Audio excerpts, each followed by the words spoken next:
శ్రీమాత్రే నమ. జయ గురు దత్తాత్రేయ నమ. ఈ వీడియోలో మనం సింహరాశి వారికి 2025 సంవత్సరం మార్చి నెల ఫలితాలు తెలుసుకునే ప్రయత్నం చేద్దాం. మరి సింహరాశి వారికి ఈ నెలంతా కూడా యోగించే గ్రహం కుజగ్రహం. ప్రస్తుతం లాభస్థానంలో రుజుమార్గంలో సంచరిస్తున్నటువంటి కుజగ్రహ ప్రభావంతో జాతకుడు తన యొక్క శక్తి సామర్థ్యాలను జాగ్రత్తగా ఉపయోగించి తన యొక్క కుటుంబంలో ఉన్నటువంటి సమస్యలు సరిదిద్దడంతో పాటు ఇతరుల యొక్క సమస్యలను కూడా చాలా వరకు పరిష్కరించే అవకాశం ఉన్నది. సాధారణంగా సింహరాశి వారు తన సొంత కుటుంబం కన్నా ఎక్కువగా ప్రజాసేవ, ఇతరుల యొక్క కష్టాలను తీర్చడంలోనే ఎక్కువగా వాళ్ళ సమయాన్ని వృధా చేయడమో ఖర్చు పెట్టడమో చేస్తూ ఉంటారు. సో దానివల్ల ఏంటంటే వీళ్ళు ఎక్కువగా కుటుంబ సభ్యుల నుంచి విమర్శలు ఎదుర్కొంటూ ఉంటారు, కుటుంబం గురించి పట్టించుకుంటూ లేదని. అటువంటి వారికి మరి ఈ నెలలో మీ యొక్క కుటుంబంలో ఎటువంటి సమస్య ఉన్నా దాన్ని 100% పరిష్కరించడం జరుగుతూ ఉంటుంది.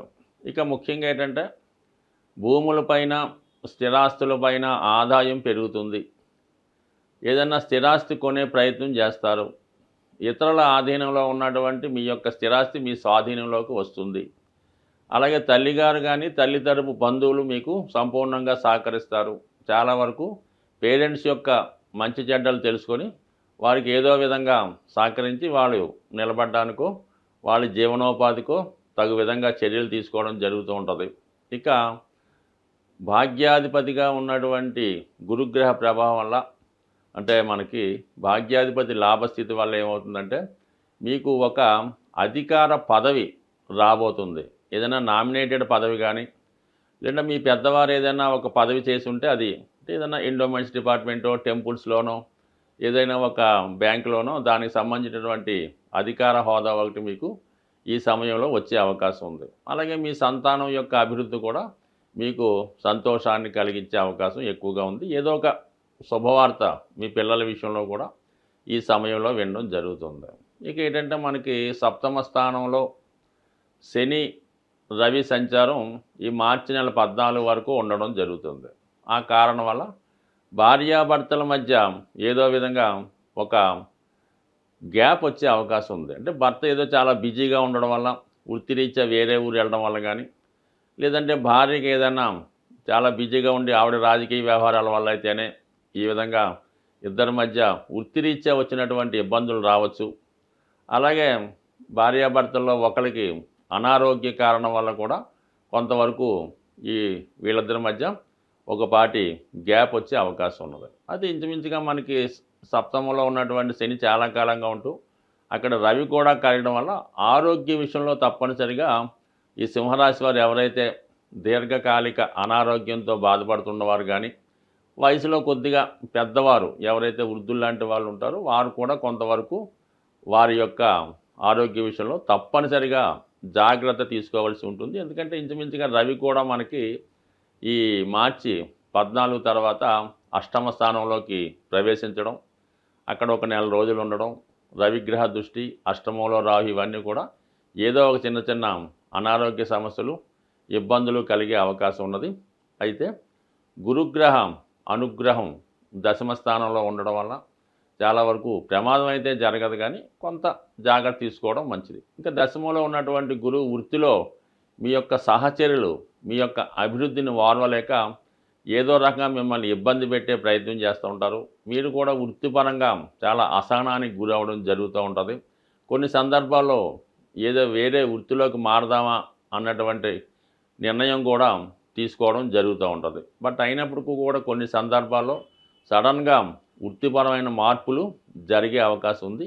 అలాగే ఎవరైనా కొత్తగా ఉద్యోగ ప్రయత్నాలు చేస్తున్నవారు, నిరుద్యోగులు లాంటి వారికి ఈ సమయంలో మీకు ఏదో ఒక ఉపాధి అవకాశం లభించే అవకాశం ఉంది. అంటే ఉపాధి అవకాశం లభించడం ఒకటి, దాంతో లాభస్థానంలో కుజుడు కూడా రెండు సైమిల్టేనియస్గా రావాల్సి ఉంటుంది. ఉద్యోగ స్థానం యాక్టివేట్ అవ్వాలి, లాభస్థానం యాక్టివేట్ అవ్వాలి. ఈ రెండు యాక్టివేట్ అయినప్పటికీ వారికి ఆదాయంతో కూడుకున్నటువంటి ఉద్యోగం రావడం జరుగుతూ ఉంటుంది. లేని పక్షంలో ఊరికే సేవ చేయవలసి ఉంటుంది తప్ప దానివల్ల పెద్దగా ఇన్కమ్ ఏమీ ఉండదు, సమయం వృధా తప్ప.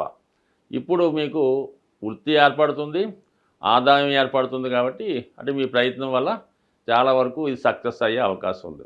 చాలా వరకు మరి అష్టమ స్థానంలో ఏర్పడుతున్నటువంటి షష్టగ్రహ కూటమికి ముందుగానే అక్కడ ఆల్రెడీ 4 గ్రహాలు ఉండడం జరిగింది. అంటే ఇక్కడ చంద్రుడిని పక్కన పెడితే ఈ శుక్ర బుధ గ్రహాలు జాతకుడు పరిశోధనకి ఉన్నత విద్యా యోగానికి పనిచేస్తూ ఉంటుంది. అక్కడ రాహు చేరడం వల్ల రహస్య సమాలోచనలు రహస్యంగా చేసే కార్యక్రమాలకి ఈ శుక్రరాహుల కలయిక ప్రోత్సహించడం జరుగుతూ ఉంటుంది.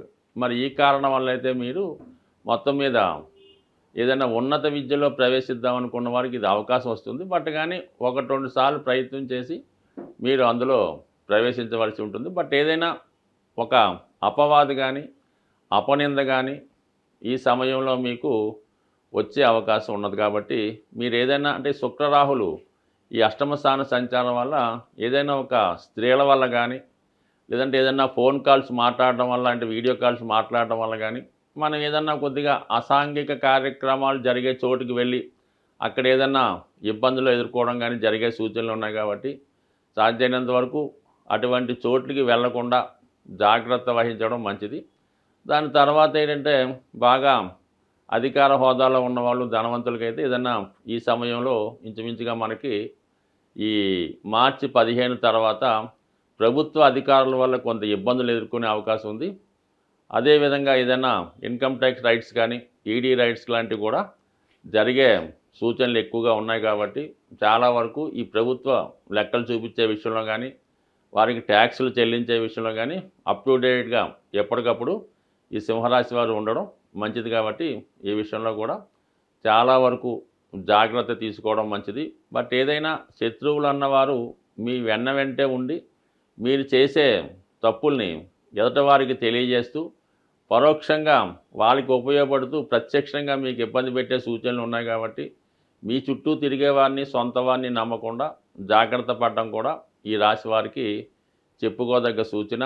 ప్రస్తుతం ఈ మార్చి నెలలో గ్రహస్థితి ఆర్థిక పరంగా చాలా ఇబ్బందికరమైన పరిస్థితులు ఏర్పడే అవకాశం ఉంది. దానికి కారణం ఏంటంటే ధనాన్నిచ్చే శుక్రుడు రాహుతో కలిసి ఉండడం, అలాగే గురు శుక్రుల పరివర్తన, ముఖ్యంగా ఈ వృషభ రాశి మీనరాశి ఈ రెండు కూడా శుక్రుని యొక్క స్వక్షేత్రం ఉచ్చక్షేత్రాలు అవ్వడం వల్ల శుక్రగ్రహం లక్ష్మీ అవతారంగా భావించడం జరుగుతూ ఉంటుంది. కాబట్టి మరి ఈ ప్రభావంలో ఏంటంటే కొద్దిగా ఫైనాన్షియల్ టైట్ ఎక్కువ ఏర్పడుతుంటుంది, విపరీతమైనటువంటి ధన వ్యయం జరుగుతూ ఉంటుంది. దీని నుంచి బయటపడాలంటే ప్రతి ఒక్కరికి కూడా ధనం అవసరం. కాబట్టి కొద్దిపాటి రెమెడీ అమ్మవారికి చేయడం వల్ల చాలా వరకు మీరు ఆర్థిక పరమైనటువంటి సమస్యల నుంచి బయటపడతారు. ముఖ్యంగా స్త్రీలకి ఈ సమయంలో ఎక్కువ అనారోగ్య సమస్యలు నిందలు వచ్చే అవకాశం ఉంది. కాబట్టి వాటి నుంచి బయటపడాలన్నా మీరు ఇంచుమించుగా ఈ నెలలో వచ్చినటువంటి ప్రతి శుక్రవారం కూడా అమ్మవారికి స్వచ్ఛమైనటువంటి ఆవు నెయ్యితో దీపాన్ని వెలిగించడం, అమ్మవారికి నైవేద్యంగా తేనె లేదా దానిమ్మ ఫలాన్ని నైవేద్యంగా పెట్టడం వల్ల మీ యొక్క సమస్యలు చాలా వరకు బయటపడే అవకాశం ఉంది. ఇది అవకాశం లేని వారు ఏం చేస్తారంటే ఏదైనా ఒక అమ్మవారి దేవాలయంలో సుమారుగా ఒక 12 తమలపాకులతో ఎటువంటి మచ్చలు లేకుండా మంచి రెడ్ కలర్లో ఉన్నటువంటి దానిమ్మ ఫలాన్ని ఆ టెంపుల్లో అమ్మవారికి ఇవ్వడం వల్ల చాలా వరకు మీకు ఆర్థిక పరమైనటువంటి సమస్యలు తొలగే అవకాశం ఉంది.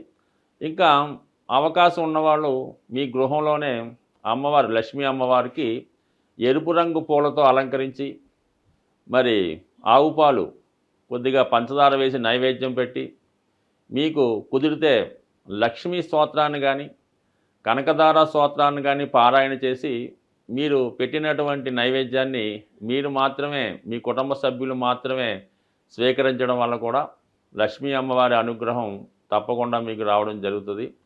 ఇంకా ముఖ్యమైన విషయం ఏంటంటే మీరు ఏదైనా ఈ లక్ష్మీ అమ్మవారిని పూజ చేసినప్పుడు లక్ష్మీ స్తోత్రాన్ని కానీ కనకదార స్తోత్రాన్ని కానీ శ్రీ సూక్తాన్ని కానీ పారాయణ చేసినప్పుడు కంపల్సరిగా విష్ణు సహస్రనామాన్ని కూడా మీరు పారాయణ చేయవలసి ఉంటుంది. అంత చేయలేని వారు కనీసం శ్రద్ధగా వినడం వల్ల కూడా మీకు అమ్మవారి అనుగ్రహం తప్పగా లభించే అవకాశం ఉంది. కేవలం మీరు విష్ణుమూర్తిని, వెంకటేశ్వర స్వామి రూపంలో ఉన్నటువంటి విష్ణుమూర్తిని ప్రార్థిస్తేనే లక్ష్మీ అమ్మవారి యొక్క అనుగ్రహం, తద్వారా శుక్రగ్రహ అనుగ్రహం మీకు లభిస్తుంది. కానీ కేవలం లక్ష్మీ అమ్మవారిని ప్రార్థించినంత మాత్రాన మీకు ఎన్ని సంవత్సరాలు ప్రార్థించినా కూడా ఆ ఫలితం వచ్చే అవకాశం లేదు. కాబట్టి మరి సూక్ష్మంలో మోక్షం ఏంటంటే విష్ణు సహస్రనామంతో కలిపి చదవడం వల్ల మీకు సంపూర్ణ ఐశ్వర్యం, దాంతో ఆరోగ్యం కలిగే అవకాశం ఉంటుంది. స్వస్తి.